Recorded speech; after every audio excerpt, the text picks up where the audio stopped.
નમસ્કાર, super prime time સાથે હું છું શિવાની। અવિરત વરસાદ અને તેની વચ્ચે કેટલાક જોખમો લેવાઈ જાય છે, ત્યારે આજે સૌથી પહેલા આપને બતાવીએ નદીમાં જિંદગીનો જંગ।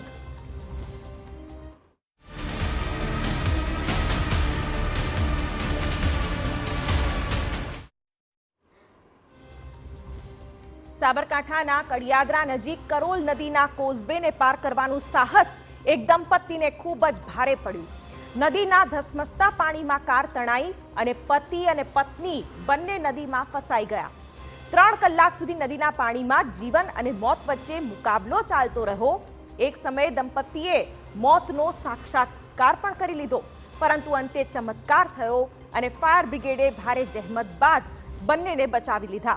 ત્યારે જુઓ સૌથી દિલ ધડક ઓપરેશન।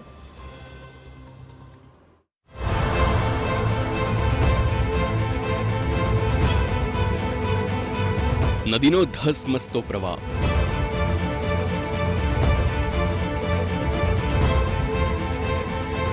નદીની વચ્ચોવચ્ચ ફસાઈ 2 જિંદગીઓ।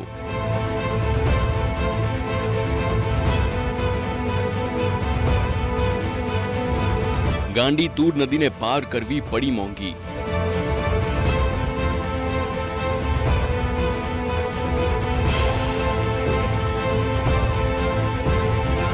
ત્રણ કલાક સુધી ચાલ્યું રેસ્ક્યુ ઓપરેશન।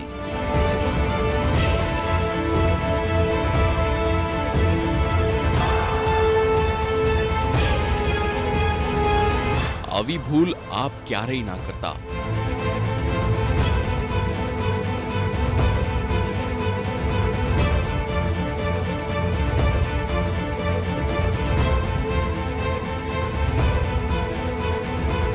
આખરે કેવી રીતે દંપતીનો થયો બચાવ? આ તસવીરો ખૂબ જ ડરામણી છે। નદીના તેજ પ્રવાહમાં એક દંપતી નદીની વચ્ચે ફસાયું છે। આસપાસ પાણી જ પાણી છે। નદીમાં ખૂબ જ રફતારથી પાણી વહી રહ્યું છે। કારની ઉપર આ દંપતી છે અને જીવ બચાવવા મથામણ કરી રહ્યું છે। જો કે પાણીના તેજ પ્રવાહને જોતા કોઈ પણ આ દંપતીની મદદ કરી શકે તેમ નથી। જુઓ કેટલા ઝડપથી પાણી વહી રહ્યું છે। આસપાસ લોકો ભેગા થઈ ગયા છે, પરંતુ પાણીના પાવર આગળ કોઈ કંઈ કરી શકે તેમ નથી। આ દંપતીને કેવી રીતે બચાવવામાં આવ્યા તે આપને બતાવીશું। જો કે આ દંપતી પહેલા કેવી રીતે નદીની વચ્ચે ફસાઈ ગયું તે સાંભળો। જુઓ આ દ્રશ્યો। આ કોઝવેને પસાર કરવાની કોશિશ આ દંપતીએ કરી અને પછી પાણીમાં કાર ફસાઈ અને પછી તણાઈ ગઈ। સાબરકાંઠાના કડિયાદરા નજીક કરોલ નદીની આ ઘટના છે। દંપતીના જીવ ક્યારે પણ જઈ શકે તેમ હતા। જો કે તત્કાળ ફાયર બ્રિગેડની ટીમ આવી ગઈ, પરંતુ પાણીના તેજ પ્રવાહ આગળ કોઈ પણ કંઈ કરી શકે તેમ નથી। છતાં જ્યારે પાણીનો પ્રવાહ ઓછો થઈ ગયો ત્યારે દંપતીને બચાવવા ઓપરેશન શરૂ કર્યું। ફાયર બ્રિગેડની ટીમ દોરડાની મદદથી નદીની વચ્ચોવચ્ચ પહોંચી અને દંપતીને બચાવવાની શરૂઆત કરી અને ભારે જહેમત બાદ આ દંપતીને બચાવવામાં આવ્યા।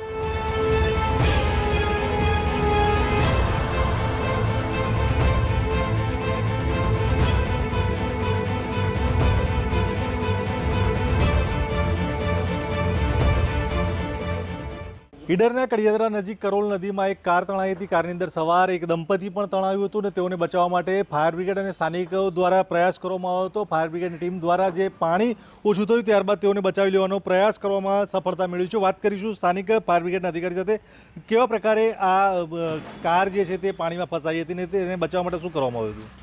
ત્યાંથી કોઝવે પરથી કાર પસાર થઈ રહી છે અને એમને ધ્યાન નહીં હોય કે કેટલું પાણી જઈ રહ્યું છે। ઉપર માર્ગદર્શન મારેલું હોય છે, પણ છતાંય આ લોકો બિન અવેરનેસના કારણે આવા પ્રશ્નો ઉદ્ભવતા હોય છે।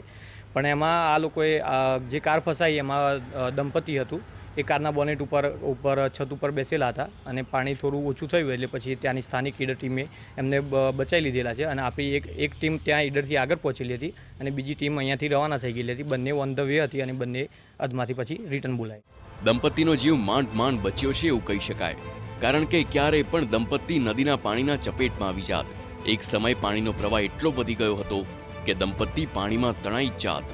જો કે સદનસીબે બંને લોકોના જીવ બચી ગયા, પરંતુ આવી ભૂલ અન્ય લોકોએ કરવી નહીં તેવી સલાહ ફાયર બ્રિગેડની ટીમ આપી રહી છે। પાણીનો પ્રવાહ જો વધારે હોય તો આપણે જે રિસ્ક ફેક્ટર હોય એ પણ જોવું પડતું હોય છે, કારણ કે જો આપણે ત્યાં જઈએ અને જો એ કારને સામાન્ય પણ ધક્કો લાગે તો એ આગળ જતી રહેતી હોય છે। એટલે આપણે બધું રિસ્ક ફેક્ટર જોઈ અને પછી કામ કરવું પડતું હોય છે। બરાબર।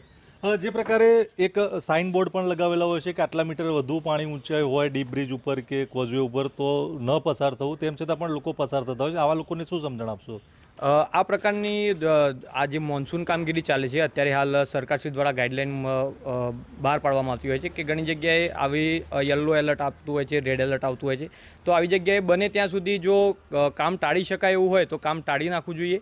અને બીજું, જો કોઝવે પરથી પસાર થતા હોય તો એનો જે બીજો રસ્તો હોય એ રસ્તાથી જવું જોઈએ. અને ત્યાં ઉપર માર્ગદર્શન મારેલું હોય છે કે ભાઈ 2 કોઝવે હોય તો 2 ફૂટ ઉપરથી પાણી જાય તો આપણે કોઝવે પરથી પસાર થવું નહીં, એ હિતાવહ નથી. તો આ રીતે કોઈ પણ પબ્લિક હોય કે બીજા કોઈ માણસ હોય તો એમને અવેરનેસ અત્યારે મોન્સૂનની સિઝનમાં રાખવી જરૂરી હોય છે.